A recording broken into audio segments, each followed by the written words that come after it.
Autre. Historiquement vôtre, c'est aussi l'histoire des mots et des expressions qu'on emploie sans en connaître l'origine. Mais tout ça, c'est fini, car il y a Stéphane Bern. Aujourd'hui, Stéphane, quelle est votre expression du jour ?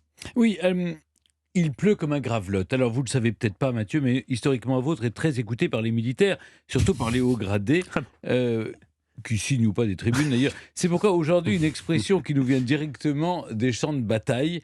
Pourquoi, quand on a le droit à une averse de tous les diables, eh bien, on dit « il pleut comme un gravelotte ». Je crois, Stéphane, que vous êtes une des dernières personnes en France à utiliser cette expression. Je reconnais bien là votre amour pour les expressions en voie de disparition. C'est donc une bataille qui a eu lieu à Gravelotte. On ne peut rien vous cacher. Direction la Moselle, août 1870. Le conflit où je prends L'accent militaire de un accent militaire, 1870. oui. Là, on y est, là. Le conflit franco-prussien est à son comble. C'est une litote, car ça va pleuvoir comme un gravelotte. En fait, on ne sait pas si c'est le nombre de victimes que va faire cette guerre ou le tir extrêmement fourni qui va faire naître cette formule. Mais on peut raisonnablement penser que c'est l'alliance des deux. Rendez-vous compte, en une seule nuit, on comptera 6500 morts, 21 200 blessés, 4420 disparus. Dans ces circonstances, il est bien difficile de parler de victoire d'un camp ou d'un autre, quoi qu'il en soit.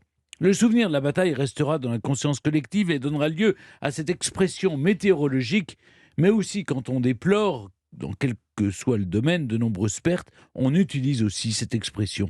Pour être complet, sachez qu'aujourd'hui, pour dire qu'il pleut aux États-Unis, on dit « It's raining like a cow pissing on a flat rock ». Il pleut comme une vache qui pisse sur un caillou plat. Bon, je ne connaissais pas l'expression dans son intégralité. Oui, En gallois, non plus. on dit qu'il pleut des vieilles dames et des bâtons, comprenne qui pourra. En néerlandais, on préfère dire « Il pleut des tuyaux de pipe ». Attention à ne pas vous blesser. Allez, terminons avec un proverbe japonais qui dit « La pluie tombe toujours plus fort sur un toit percé ».